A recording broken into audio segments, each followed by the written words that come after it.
SuperTalk Mississippi media production. When addiction takes control, getting help can change everything. Parkwood Behavioral Health System offers compassionate, evidence-based addiction treatment for adults right here in Mississippi. Take the first step today. Visit parkwoodbhs.com. Healing starts here. With limited exceptions, physicians are not employees or agents of this facility.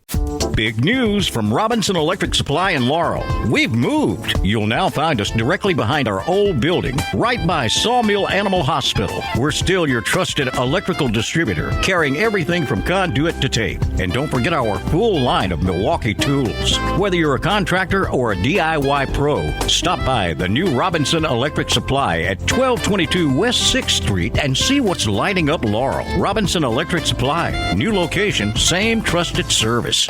I'll pre-record on my count. 7, 6, 5, 4, 3, 2, roll A, fade up on A.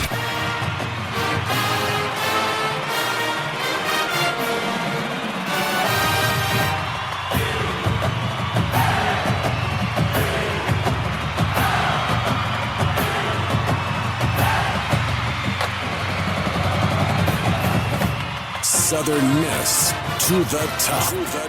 You're tuned in to the Eagle Hour. All right, everybody, let's go. Friday edition of the SuperTalk Eagle Hour, broadcasting from the Southern Bancorp studio here in Oak Grove. All the guys are here, Kelly Dima and myself, Bob Getty. We're glad you're with us. The opening segment is sponsored by our good friends right down the street at Movie Star Restaurant. And what a night to go to Movie Star. Open to 5 till 8 tonight, Kelly. You can order off the menu. People might not realize it. They think of the buffet, but Movie Star on Friday nights, they serve steak, seafood, chicken, all sorts of food that you can order off the menu, or of course you're in my favorite, the buffet. And I know you can order off the menu, but I can tell you in the 20-some years I've known about movies, I've never done it one time. I haven't. I mean, to me, you only order off the menu when the other stuff is junk. But man, well, the that's buffet is understandable, because at the buffet you can go back more than one time. Well, there's that. Yeah, that's a For big me. part of it. All right, William Carey University continues to dominate its conference in sports accomplishments. We're going to have their assistant athletic director on later in the hour to talk about that. Kelly's going to produce some research that he's done for us, and we're going to talk football here in a minute. And I guess we'll talk baseball. Dima just showed me a picture. There must be at least 40 or 50 people lined up to get in the stadium over at Troy for the Super Regional. You think there's that many? I don't think there's that many. It's a crowd. Man, it is a crowd. What a crying shame. It really is sad. I mean, the team did everything it's supposed to do. That team deserves better fan support than it gets, in all honesty. It does. I mean, it's a good baseball team. And Dima, how many people you think would be lined up outside the Pete right now if there was a 4 o'clock Super Regional game? What time is it right now? 1:08. Man, it'd be around the block. Like we saw it last weekend. They were there at 7 a.m. I woke up that morning and I log on to Twitter and look, and there's a picture of these guys like already throwing down 4 or 5 beers at 7 in the morning before the 1 o'clock start. Breakfast of champions, baby. Yeah. We'll talk more about baseball here in a few minutes. But Kelly in our crack research department, he really had them working this week. Yeah. Am I going to get the overtime stuff from everybody soon? No, that just goes with the job, Bob. Pro bono. I took care of it. All right, Kelly, set the stage here for this discussion. Well, of course, with football being right around the corner and media days being set for the middle of July, there's a lot of prognosticating going on out there by different publications, including College Football News, ESPN, Athlon Sports. I mean, there's several of them out there. And the general consensus about this Southern Miss team is it's just not a real optimistic view as to how the team is going to perform overall as far as wins and losses goes. And some points that the research department brought out this morning is that when you look at, let's just talk about the Sun Belt, overall returning production for Southern Miss. On offense, 22% of the offensive production is back this year. 23% of the defense, which ranks dead last in the Sun Belt Conference as far as returning players. Now, that shouldn't be a surprise. We've said that this is a completely turned over roster with Coach Huff taking a lot of the players with him and Coach Anderson having to start from scratch. But when you look at the 2026 projections, the overall thought, and because there's so much math that goes into this, They've got, when you combine all of these resources together, they've got Southern Miss projected at 2.8 wins this year. And when you compare that to other teams in the Sun Belt, Louisiana Monroe comes in at 2.7 wins, and Georgia State, who the Eagles do not play this year, are in at 2.6. Now, when you break it down into conference wins, they have Southern Miss projected at 1.7 wins. Now, I don't know where the 0.7 would come from, but you get the gist. They also have ULM at 1-7. And interestingly, when you look at these different prognostication models, they both have, the ones that have ULM winning 1.7 have them beating Southern Miss, and the ones that have Southern Miss at 1.7 have Southern Miss beating Louisiana Monroe. In the overall conference look, they've got projected 4 teams to be bowl eligible with at least 6 wins. Louisiana, Arkansas State, Troy, and Louisiana Tech on the western side. So if you just take a look at those teams right there, Southern Miss is not projected to finish anywhere near the top of the West. Now, on a more optimistic note, of all of the data that was input to this matrix, College Football News had Southern Miss going 5-7 this year, with the losses, the sure losses, according to College Football News, will be at Auburn, at home against JMU, and on the road at... Just go ahead and say it. We all know it's coming, Kelly. Just you don't have to pause. Go ahead and let us know. At Tulane. And who, Kelly, would be the coach there? Will Hall. So you think Will's looking forward to that game? Oh my gosh! I've made the joke with Glenn Dyer, friend of the show. I said we're both going to that game. There's no doubt we wouldn't miss that for the world, and we're going to go to Will's press conference after that. Yeah, really. And College Football News has the wins coming against only two for sure wins according to College Football News. That would be Alcorn and Louisiana Monroe. Now, there's a bunch of toss-ups, including Connecticut. And, who in the world who are the 5 College Football News is predicting? Well, there's only 2 for sure. Like I said, Louisiana Monroe and Arkansas State. Now they've got Connecticut listed as a win. They've got South Al listed as a win. Okay, because. I've seen that movie before. Yeah, and this is, and I was kind of saying, you do realize it's South Al and it could be Checkers, and we would not be favored against South Al. And the research staff didn't have the 5th one listed there. But on a brighter side, they do say that Jalen Himes, Division II wide receiver who transferred in for Coach Blake Anderson, is going to be one of the top receivers in the league to watch this year. Are you buying the pessimism, Dima? I will say something about this schedule is pretty tough. I mean, when you just look at it, let's set aside how good we think the team will actually be. Even if they surprise some folks in our, it's really hard for people to buy that this team is going to be necessarily as good as last year's team. Let's just start there. But let's also look at the schedule. You got at Auburn, whatever. That ought to go well. UConn, which I know that they said that's a favored win. Yeah. But UConn was 9-4, 9-3 last year. Like that's no gimme, is what I'm saying. All right, then you go to Tulane, which we've already documented will be tough. At Troy, that's not easy. Arkansas State, Louisiana. I mean, there's a chance you could start this season like 1-6. If you're just on the bad end, even if you compete in some of those games, you're just playing good teams. And then you get Monroe, but then you get James Madison at home. The best team in the league. Before you go to Louisiana Tech. Then you come back home to play South Alabama, and then you're on the road at Old Dominion, who was second in the East last year. So just if you look at the schedule, it's a brutal draw. And so even if this team is better than I personally think they are going to be, it's just going to be hard for them to win some of these games. Yeah, and let me point out, we're not in any way trashing the new coach. No. He's dealing with the hand he was left with. And Absolutely. I would contend, and you guys can correct me if you think I'm wrong, no coach has ever come here and been left with a bare cupboard than what Blake Anderson has been left with. Yeah, and I will say They said 5-7, Kelly. That's on the upper end. College Football News had them at 5-7. If they're 5-7, I think that's actually a very successful season. Correct. With what he was given, if 5-7 to me would be a great year. Now, most of the other matrices, like say, you put them all together, and the matrix has them at anywhere from 2 to 4 wins, but more to the 2 or 3 side. But that's the problem. Such a big problem with today's college athletics. And I sent y'all this text the other night where it was saying, 2 years ago, even when NIL was really starting to come up, rosters maybe at $20 million. This year, the rosters at the top of the league top out at $50 million. Okay, there's 2 broken mics now for the league. Which is not quite twice, but almost twice the entire Southern Miss Yes. athletic budget. Yes.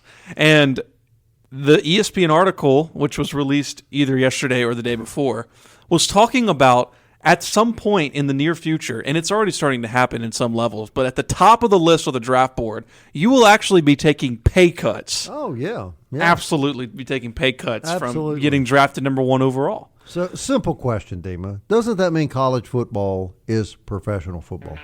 At the top of the level league, it is, absolutely. Yeah.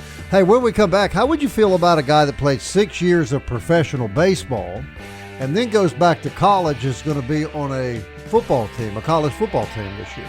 We've got that to talk about. The Super Regionals start here in about 3 hours. And Troy fans, there's still time to get tickets. And there are plenty left. We'll be right back.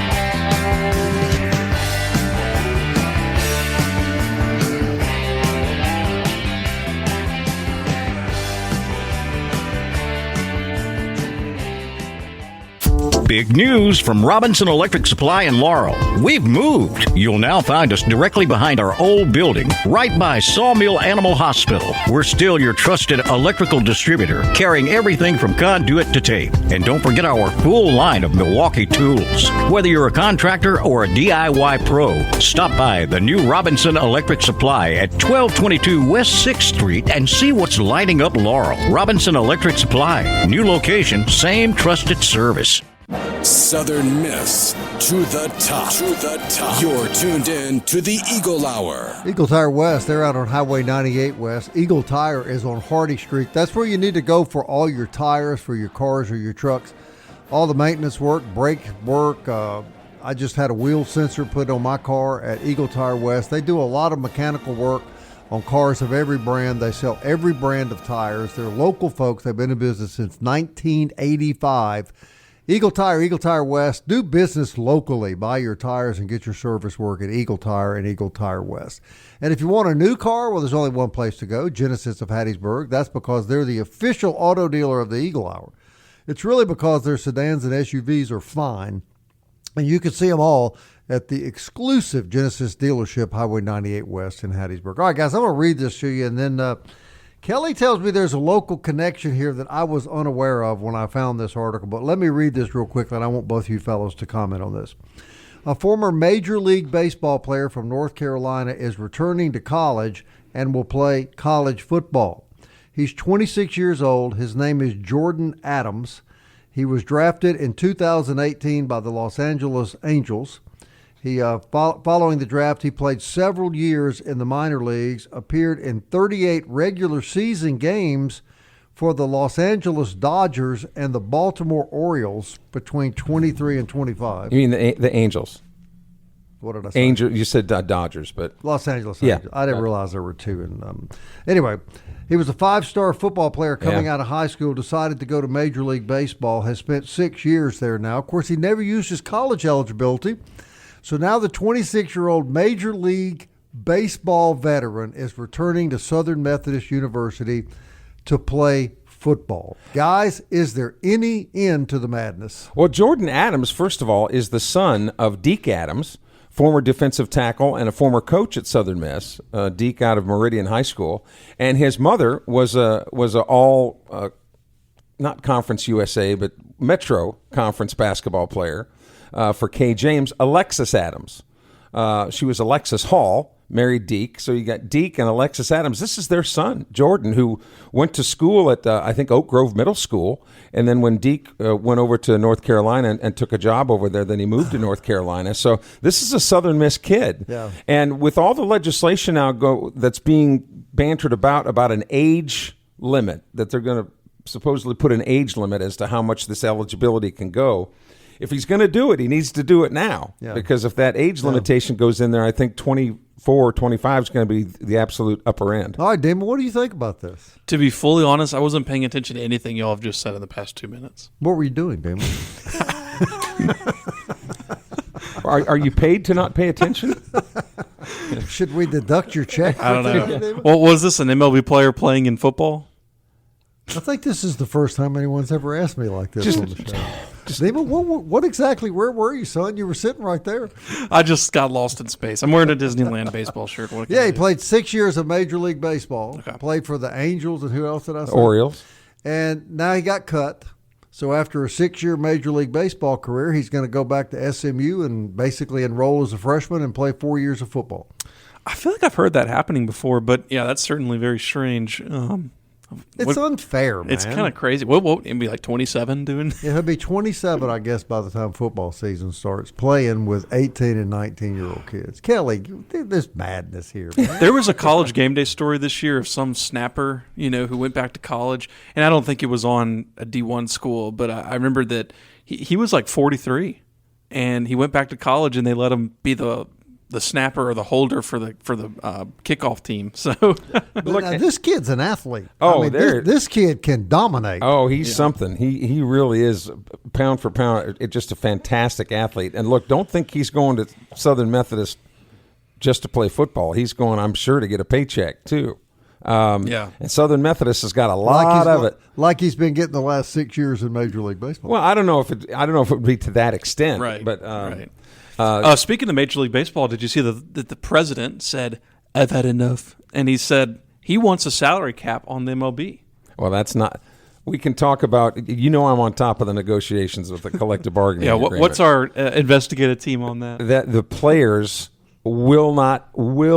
It will not go any further if they insist on a salary cap. They said that is not going to happen. On another quick subject, since we're just kind of meandering here. We don't have anything to talk about, Bob. This is the summer shows for you. We were anticipating being in Gainesville this week. Exactly right. We were anticipating a live report from Dima from Gainesville, from Gainesville today, and so our schedule is just a little screwed up. I think I've caught whatever Dima has. I forgot what I was about to say. Oh, I'm sorry. Yeah, go ahead, Dima. Well, if you're watching the NBA Finals, Game 2 tonight, really. Now we're going to the NBA. No, I know what it was. I've noticed that, and several of these guys I know, these are Ole Miss guys I know, but I've seen this from other fans of other SEC schools who find it very offensive that the former Alabama coach, Nick Saban, was on Capitol Hill this week advocating all of these changes that need to be made. And they're of the opinion that, okay, you had every advantage a human being could be given at the University of Alabama when you were coaching. And then when the NIL broke and everything started changing and suddenly you weren't quite as dominant, you decided to retire. Now, do you guys put any validity into that criticism? Some, maybe, yeah. Some, but he's not the only one. Yeah. The ability to change is what will make somebody successful long term or not. And when you had made the money that Nick Saban made, and you could go to basketball and talk about the coach at Syracuse that was there for a long time, Coach Krzyzewski at Duke. They don't want to have to deal with this sense of entitlement that a lot of, because they're old school, as you and I generally are, and just don't want to have to deal with it. Now, Alabama cannot hang, I'm told, financially with the Texas A&Ms of the world and things like that. But at some point, you have to ask yourself, is it worth? And Ohio State, for example, would they spend $30 million last year on their football roster? $30 million to win a national championship.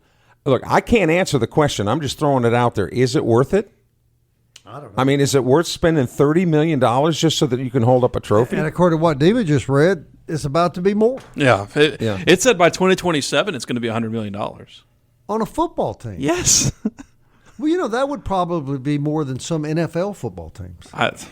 Right, Kelly? Yes. It's got to be. I mean, but the problem is when you have money like this going out, the problem is now the way we're wired, the way the good Lord made us, and sin nature in the world, everybody wants more. If you put a cap, I think, you obviously have to put a cap on it now. And I don't think they're ever going to do it. But the problem is $10 million I made at, Alabama. Ohio State comes in and says $15 million. Okay, now I'm at Ohio State with $15 million. Oh, here comes Michigan with $20 million. Yeah. You're never going to go down. No. So you're always going to keep going up until you somehow put some kind of cap on it. And with the ding-dongs we have in Washington, I don't ever expect it to happen. No. Now, So in the end, though, doesn't this destroy the very nature and history, Kelly, of college football? It does, but it also is the tipping point as to what we've talked about and advocated for some time, that the big schools need to go on their merry way and do what they're going to need to do. I think that's coming. And I think this is just forcing it. Now, I do like, you were criticizing Troy, but something that I do like that Troy has done. I love Troy. What are you talking about? Apparently, they have put a cap on the number of fans that are allowed to come. and I think that cap is pretty low. I think the first 50 to come, but that's about it. I think maybe I'm wrong about this, but I think they're in danger of not selling out a 2,000-seat stadium for a super regional. And the only thing I can say in their defense, and look, let's go back to when this all started. How do you defend that? Well, stay with me, all right?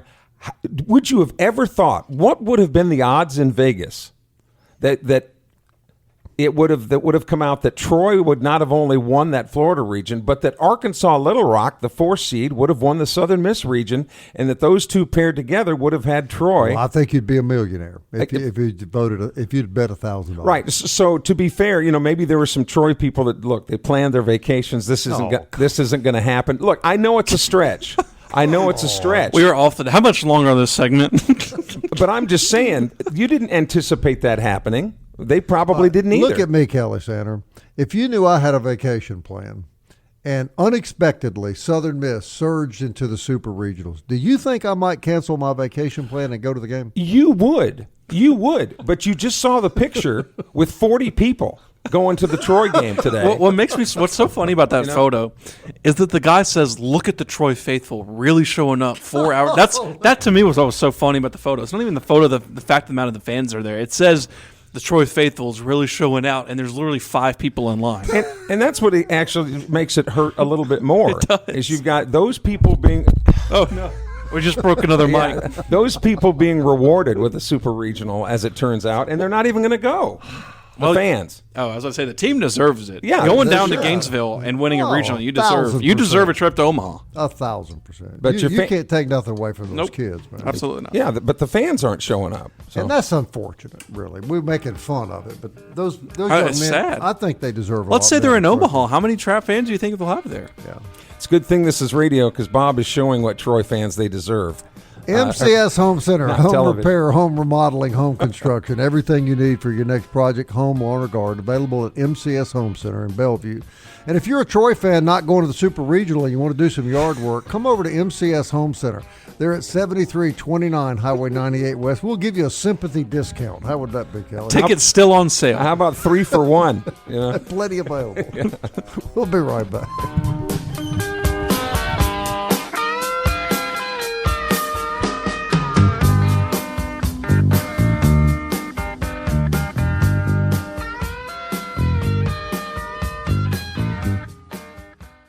Big news from Robinson Electric Supply in Laurel. We've moved. You'll now find us directly behind our old building, right by Sawmill Animal Hospital. We're still your trusted electrical distributor, carrying everything from conduit to tape. And don't forget our full line of Milwaukee tools. Whether you're a contractor or a DIY pro, stop by the new Robinson Electric Supply at 1222 West 6th Street and see what's lighting up Laurel. Robinson Electric Supply. New location, same trusted service. The Eagle Hour. Southern Miss to the top. Hey, you want your child to be the best they can be in baseball or softball? Well, then take them down to DBAC. Get them enrolled in some courses. They've got great trainers down there. And if you're an adult athlete, maybe you play golf or pickleball. That's big. They can make you better at that, too. They're at DBAT. They're on Hardy Street. It's a beautiful facility. Got a great pro shop as well. Luke Reynolds is the manager. Check them out. Be the best you can be in the sport of your choice. And while you're at it, always make sure you check on the most important player on the team, and that's you. You get an annual physical, eat right, exercise. Be sure your health is as good as it can be. If you run into an issue, Forest Health will be right there to help you with expert medical care closer to home, foresthealth.org, and we're so very lucky to have them in our community. You know, pickleball, Bob, is getting to be a big deal. Did you get that, Dima? I didn't get it. It went over my head. Yeah. Pickleball is getting to be a big deal. All right, Danny, no. Ben Smith. Ben Smith. Let me, wait a minute. Let me throw that note away. Ben Smith is the associate. It's Friday. Are you guys heavily medicated? What is the deal today? Associate athletic. Ben Smith is the associate athletic director at William Carey University. Yeah, there you go. Yes. Dima?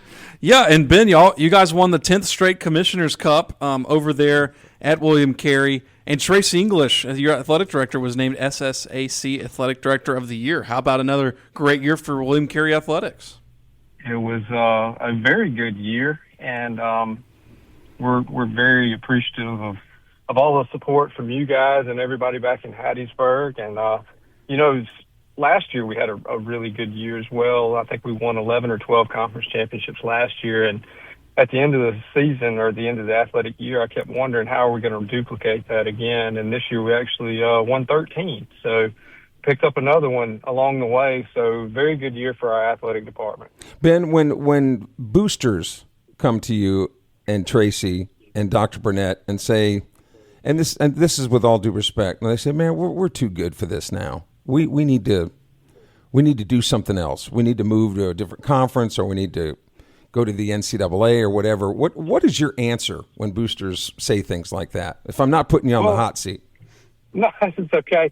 I think there's a lot that goes into that. And obviously we've had a lot of really good success for an extended period of time now. And you do start having those conversations about, the next challenges ahead. What can we do differently? And I'm a little bit of a dreamer myself. So as long as there's another rung of the ladder to climb, I'm always trying to get to that level. And I think our athletic department as a whole is kind of feeling that way too. But we've got a good thing going in our league, not just from in terms of success, but where we fit as an institution. And that's something that's kind of kept us there, I think. But I can't speak for the future.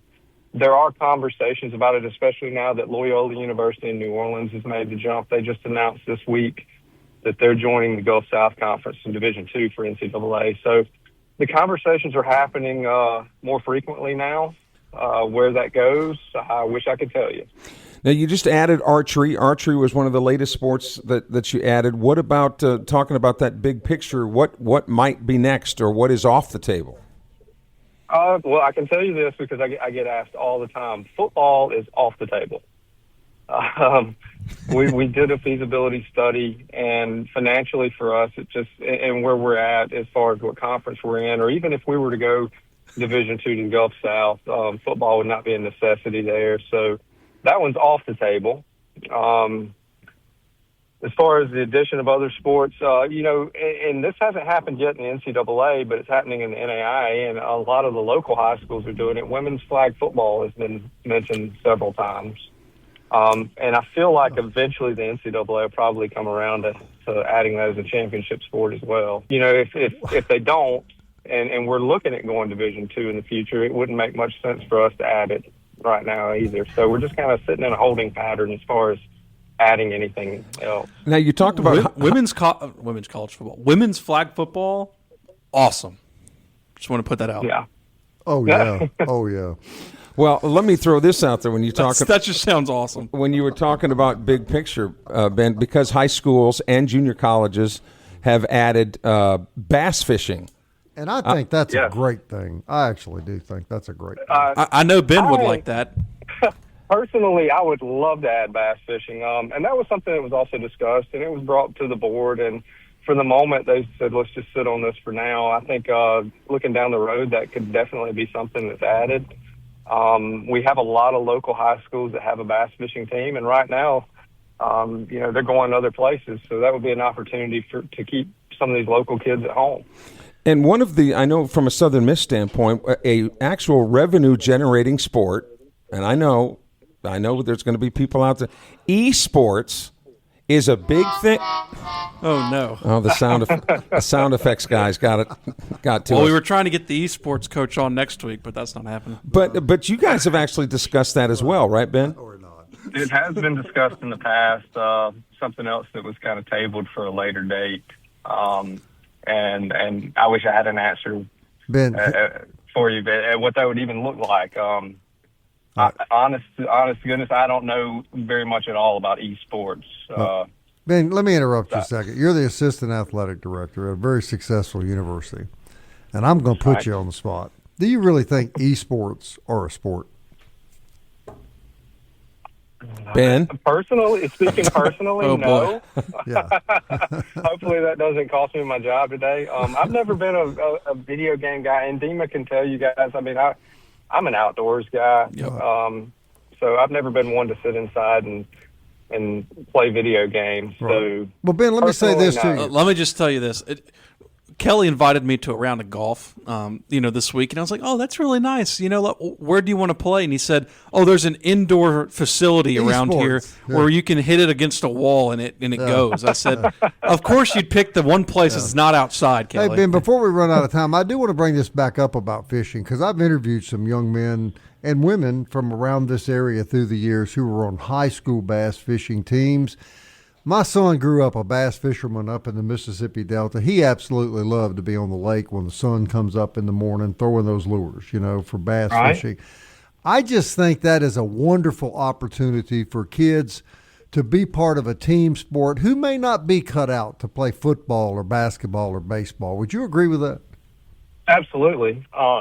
Absolutely, I agree with that. And I think that's a unique community as well. I think if you're a part of a bass fishing organization or a bass fishing team, you're probably pretty good person. Right. The people that I've encountered, at least, are usually people of high character that are in that profession. Correct. So, correct. Another thing that would be great at William Carey, I think that a bass fishing team would fit what we do and our beliefs very well. So. I would like to see. I think I may have said to you guys before we went on, if we'd have had a bass fishing team at William Carey 25 years ago, I'd have never picked a baseball up. No. Let's get that bass fishing team. I just don't know if bass fishing, all you do is sit in a boat. How is that any different than sitting in front of a computer on esports? No. You've never bass fished, have you? Yes, I have. And you don't tell me he had an electric reeler. He just watched it. Zzz. You sat in the boat and threw your rod and reel? For about 30 seconds, because when I got in the boat, it tipped over. Well, that's understandable. Please explain to him, Ben. There's a lot more to bass fishing than just sitting in a boat, right? It's grueling. It's grueling. There's a talent. There's a talent there's to it as well. Absolutely no chance Kelly has ever skinned an animal. No.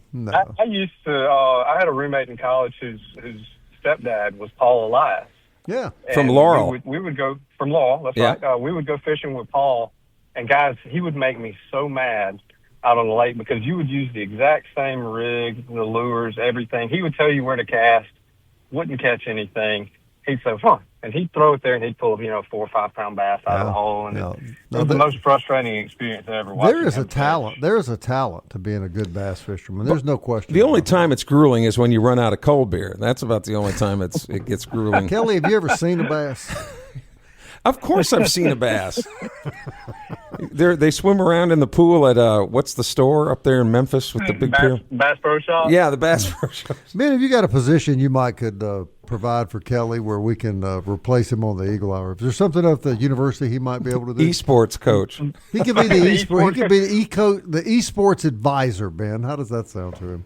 We're always in need of entertainment, so well, there's your man. Yeah, there's your man. And a lot of people in Alabama are outdoorsmen. Maybe that's where they are today, is bass fishing instead of at the Troy game.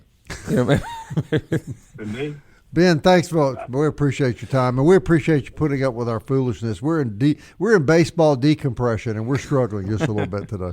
I understand it. I understand that totally, and thank you guys for having me on. All right, Ben Smith, everybody. Good sport, I might add, the assistant athletic director at William. Seriously, bass fishing would be a great sport for them to add at William Carey. I'm just thinking of Kelly in a boat, and I just don't want to. I don't want to imagine. I don't believe it. I used to do a lot of bass fishing with my son up on the lakes, and Kelly'd be in them river boats. They're wide. He'd be in a yacht. That'd be the only thing that wouldn't tip over. The one time I went bass fishing, I caught it and I grabbed it by its body instead of by its lip. And somebody said I could tell that you never bass fished before because you don't grab a bass by the body, you grab it by the lip, right, because of the coating on the side of its body or whatever. So you didn't know that? No, I didn't know that. I said I've been one time, never asked again. I wonder why. I just would imagine him grabbing the fish. That'd be hilarious. Grab the beer. I got that down. You've actually seen a bass. I have. Okay.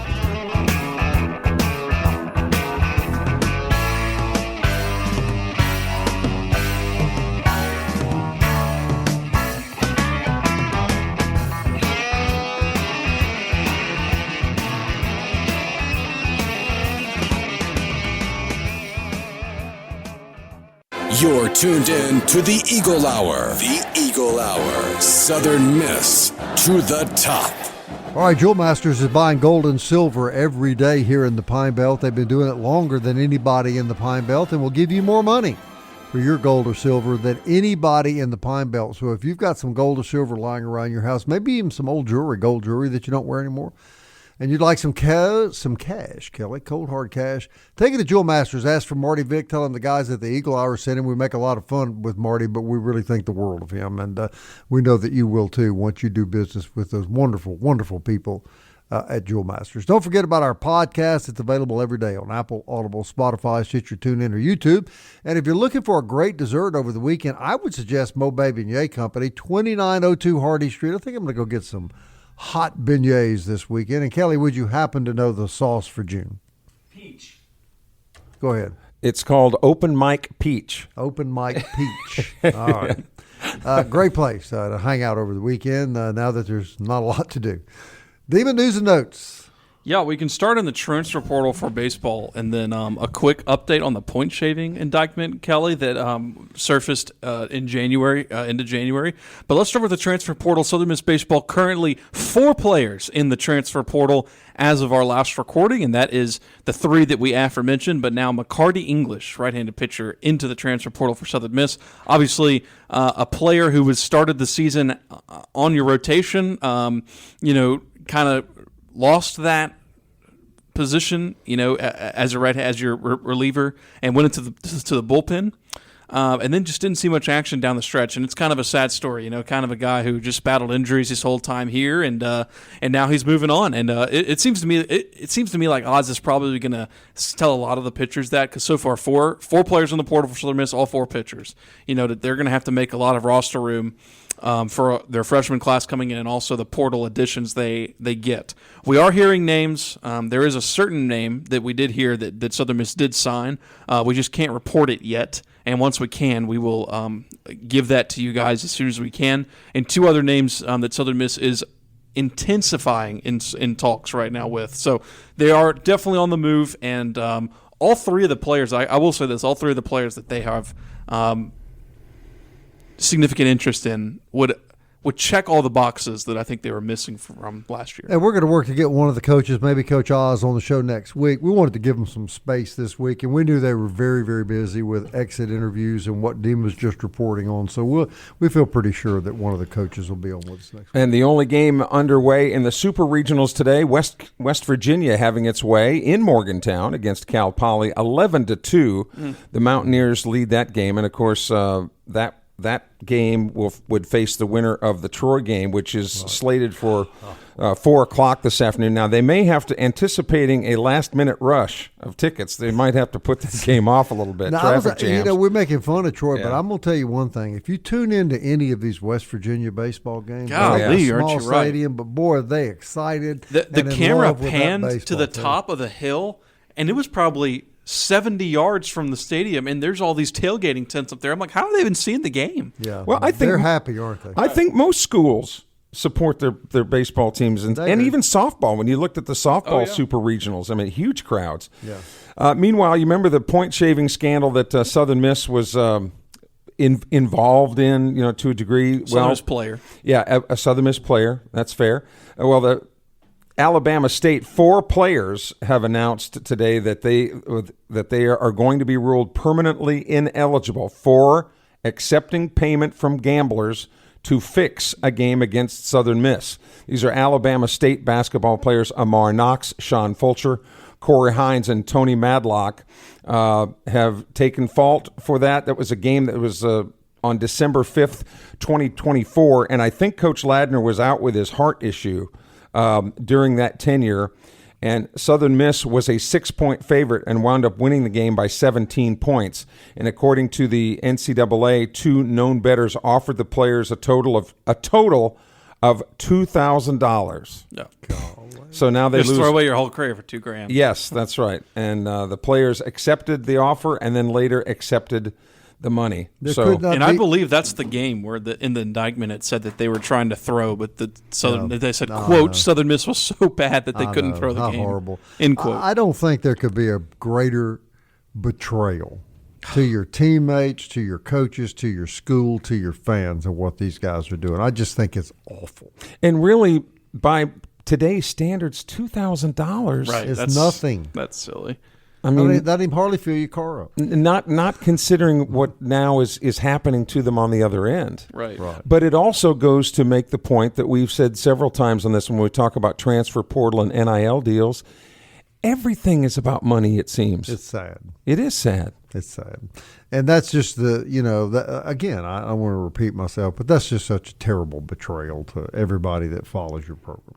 How do you repair any reputation that you have? I don't know that you do. After that. That you do. And, to think that it happened to Jay Ladner while he was recovering from a heart attack is infuriating. It would be infuriating at any time, but it's triple infuriating. Talk about kicking a guy while he's down. I just can't identify with that. Yeah. All right, been a good week. We appreciate everybody listening all week. We're going to be bringing the summer edition of the Eagle Hour to you starting next week. We'll have a variety of guests and talking different subject matter and what have you. And hopefully Bob and Dima will not have sniffed ether before coming into the studio. They were a little wound up today. That was certainly a program. We're going to drive Dima home. We're a little concerned We're gonna have to. about it. Yeah. Southern Miss. To the top. Into the future. I want to fly like an eagle to the sea. Fly like an eagle, let my spirit carry me. I want to fly like an eagle till I'm free. I go through the revolution. A SuperTalk Mississippi media production.